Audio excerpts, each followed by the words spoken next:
B समाचार में आपका स्वागत है। आप देख रहे हैं भूतकाल समाचार। आइए आपको दिखाते हैं कुछ खास खबरों की झलकियां। दिनांक 4/9/2025 को जीआरपी मुख्यालय लखनऊ ने वीडियो कॉन्फ्रेंसिंग के माध्यम से अपर पुलिस महानिदेशक रेलवे द्वारा समीक्षा बैठक आयोजित की गई।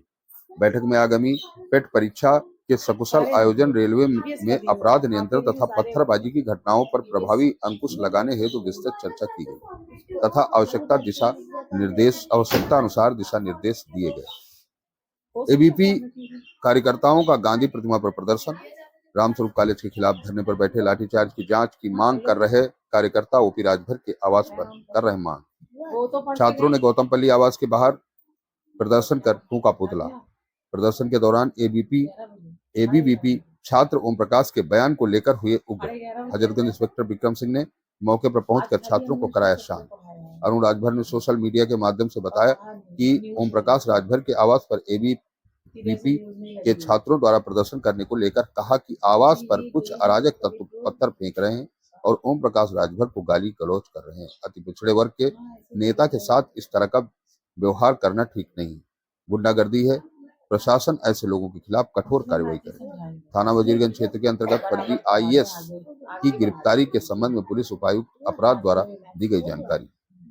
जेसीपी एलओ बबलू कुमार ने बताया कि 12वीं रबी उल अव्वल के अवसर पर धार्मिक आयोजन व जुलूस निकाला जाता है, जिसको पुलिस कमिश्नरेट द्वारा सकुशल संपन्न कराने हेतु एवं जुलूस के दौरान सुगम यातायात व्यवस्था एवं शांति व्यवस्था बनाए रखने के लिए समुचित पुलिस बल का व्यवस्थापन किया गया।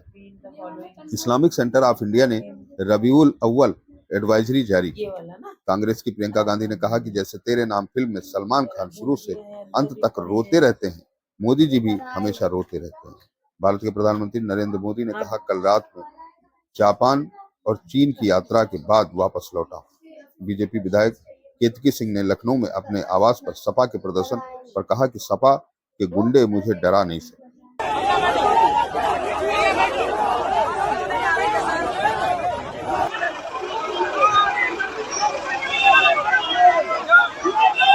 विद्यार्थी परिषद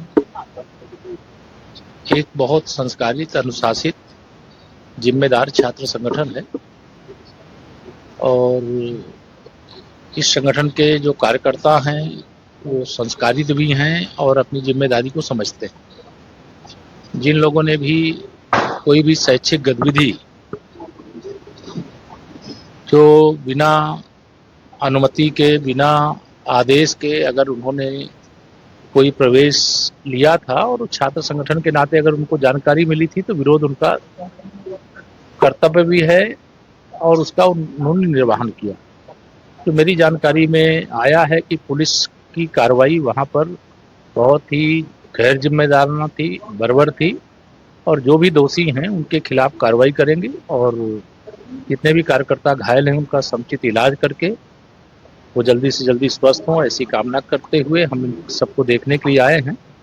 लेकिन पुलिस को शांति व्यवस्था बनाए रखने की जिम्मेदारी है, लेकिन यह बर्बरता पूर्वक लाठी चार्ज करके किसी का पैर तोड़ देना, किसी का हाथ तोड़ देना, शारीरिक को नुकसान पहुंचाना, ये कतई स्वीकार नहीं किया जा सकता। जो जिम्मेदार लोग होंगे उनके खिलाफ जांच की प्रक्रिया पूरी होने वाली है और कठोर कार्रवाई उसमें की जाएगी। सर, सारे छात्र संगठन एक हैं, चाहे एमएसयूआई हो या फिर समाजवादी छात्र सभा हो, चाहे एबीपी हो, सब एक साथ मोर्चा खोले हुए हैं।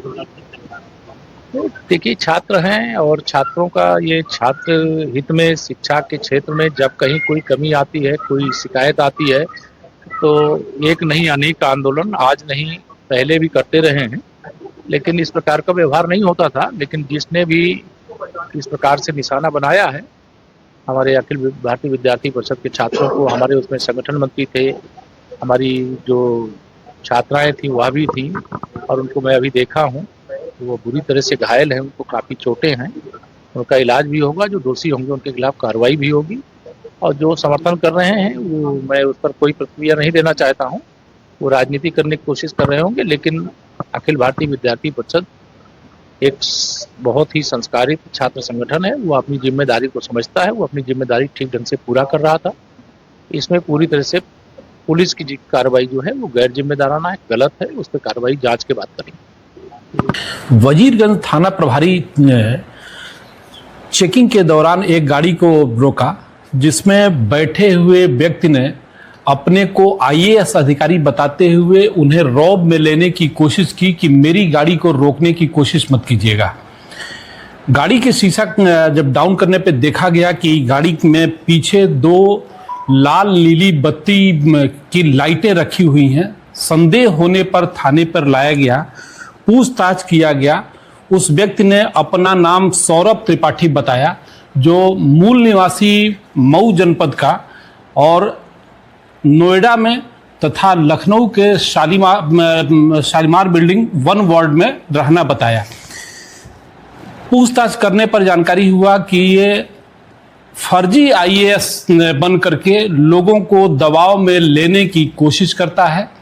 विभिन्न प्रदेशों में जा करके अधिकारियों से मिलना, शासन में जा कर के मिलना, अपना कार्य कराना, इस तरह की प्रवृत्ति बताई गई। इसके गाड़ियों में सचिवालय आदि का फर्जी पास लगा हुआ था। इसके पास से जो गाड़ियां बरामद हुई उसमें रेंज रोवर की डिफेंडर और मर्सिडीज बेंज, फॉर्च्यूनर और 3 इनोवा शामिल है। इसका एक असिस्टेंट भी था जिसको ये पेड करता था, उसको भी इसने अपने बारे में पूरी सूचना न बता करके एक आईएएस अफसर होना बताया था। उसको भी इसके फर्जी होने की जानकारी नहीं थी। इसके सभी पहलुओं की जानकारी की जा रही है कि किन किन प्रदेशों में जाता था, कहां कहां प्रोटोकॉल लेता था, क्या क्या कार्य करता था, क्या वित्तीय लाभ इसके द्वारा अर्जित किया गया। इन सारे पहलुओं की जांच की जा रही है और अन्य जो भी तथ्य संज्ञान में आएंगे तदनुसार वैधानिक कार्रवाई की जाएगी। देखिए, कल 12 वफात त्योहार के अवसर पर लखनऊ में और पुराने शहर में ऐतिहासिक और पारंपरिक जुलूस निकलेंगे, जिसमें विभिन्न क्षेत्रों से अंजुमन आकर मिलती है और फिर वो पूरे शहर घूमते हुए जो है समाप्त होंगे। इस पूरी व्यवस्था के लिए हम लोगों ने पिछले 5 दिनों से अपनी सेक्टर और जोनल स्कीम लगाई हुई है। हर एक मोहल्ले और प्रमुख जगहों के स्तर पर हमारे अधिकारियों ने मीटिंग कर ली है। सभी विभागों की कोऑर्डिनेशन बैठक भी हो गई है, जिसमें जो आवश्यक व्यवस्थाएं हैं वो सभी विभागों के द्वारा करीब करीब पूर्ण कर लिया गया है, जिसकी समीक्षा नियमित हो रही है। मेरे और डीएम के स्तर पर भी जो है कोऑर्डिनेशन मीटिंग पीस कमेटी की बैठक हो गई है। इन सभी के उपरांत जो एक बड़ा सा इवेंट है जिसमें पब्लिक और पुलिस के सामंजस्य से ये सभी चीजें होंगी, उसके उपरांत भी पुलिस की व्यवस्था हम लोगों ने पुख्ता की है। तकरीबन हमें 15 एडिशनल एसपी और 50 डिप्टी एसपी जो है हम कुल इसको डिप्लॉय कर रहे हैं और तकरीबन 2000 से ज़्यादा पुलिस फोर्स और 10 कंपनी पीएसी, 2 कंपनी आरएएफ, ये केवल पश्चिमी जोन में इनको डिप्लॉय किया जा रहा है ताकि पूरा जुलूस जो है, जो बहुत ही लंबा, बहुत ही बड़ा सा है, वो आगे पीछे दाएं बाएं बॉक्स फॉर्मेशन में लगाकर, स्टैटिक पॉइंट्स पर लगाकर, महत्वपूर्ण जगहों पर लगाकर और मोबाइल पार्टियां हम लोगों ने तकरीबन 50 लगाए हुए हैं ताकि हर एक एरिया में घूम घूम कर सुनिश्चित किया जा सके कि कोई भी खुराफाती व्यक्ति किसी प्रकार की गड़बड़ी न करे।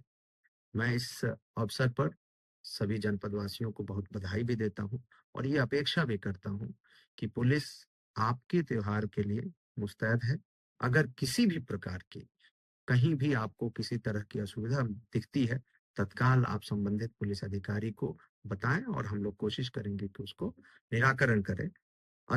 लेकिन हमारी जो व्यवस्था है वो पर्याप्त है। हम इसकी मॉनिटरिंग सीसीटीवी लगाकर भी कर रहे हैं, पूरे रूट में ड्रोन के माध्यम से भी कर रहे हैं। साथ ही साथ जो सोशल मीडिया प्लेटफॉर्म्स है उसकी भी मॉनिटरिंग हमारी टीम के द्वारा की जा रही है। सर, जो सोशल मीडिया पे अराजकता फैलाने वाले हैं, भड़काऊ भाषण देने वाले हैं, उनके लिए पुलिस की क्या कुछ खास व्यवस्था है? देखिए, जैसे मैंने कहा कि सोशल मीडिया आज के डेट में मैक्सिमम लोगों को एक्सेसिबल है और ये एक बड़ा प्लेटफॉर्म है किसी भी मैसेज को या भड़काऊ भाषण को बढ़ाने के लिए। उसकी मॉनिटरिंग हमारी सोशल मीडिया टीम के द्वारा 24 घंटे की जा रही है।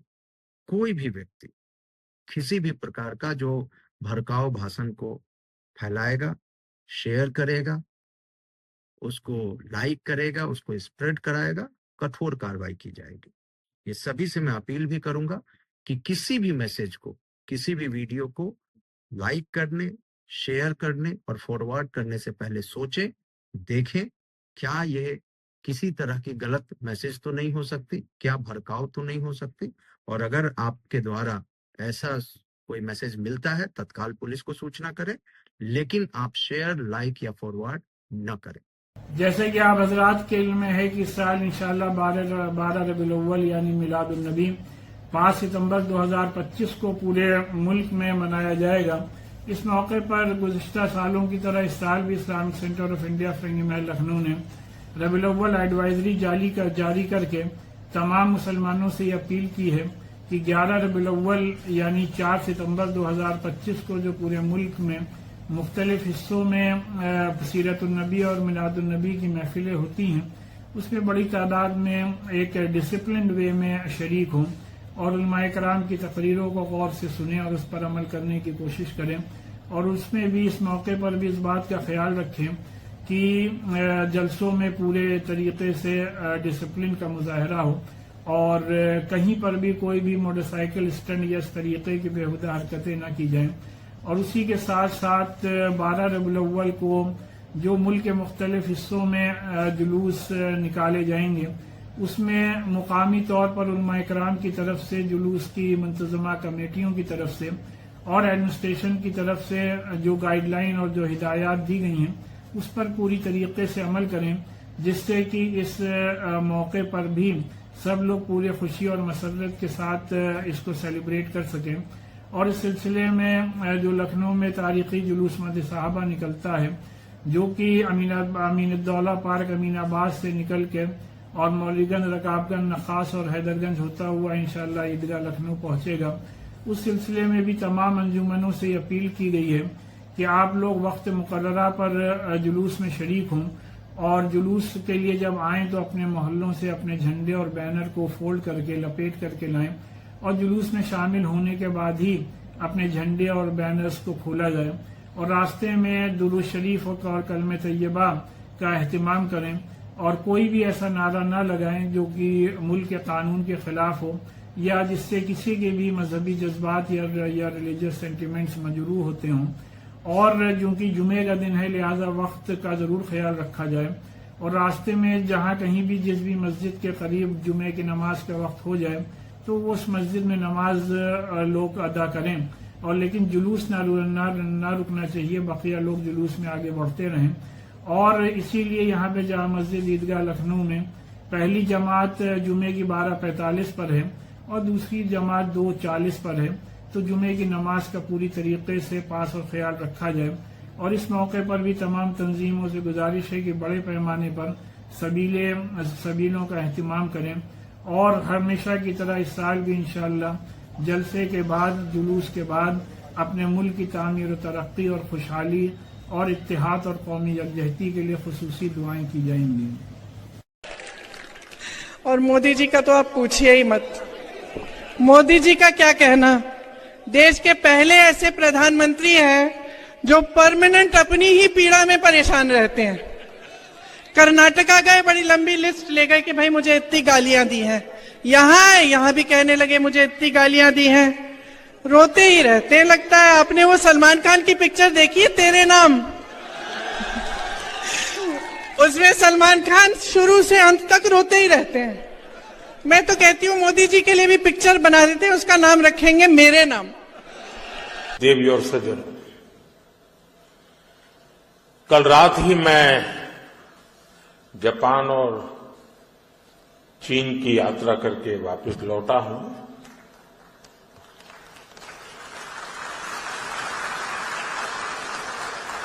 आप गया था इसकी ताली बजा रहे हो, आया हूं इसकी ताली बजा रहे हो।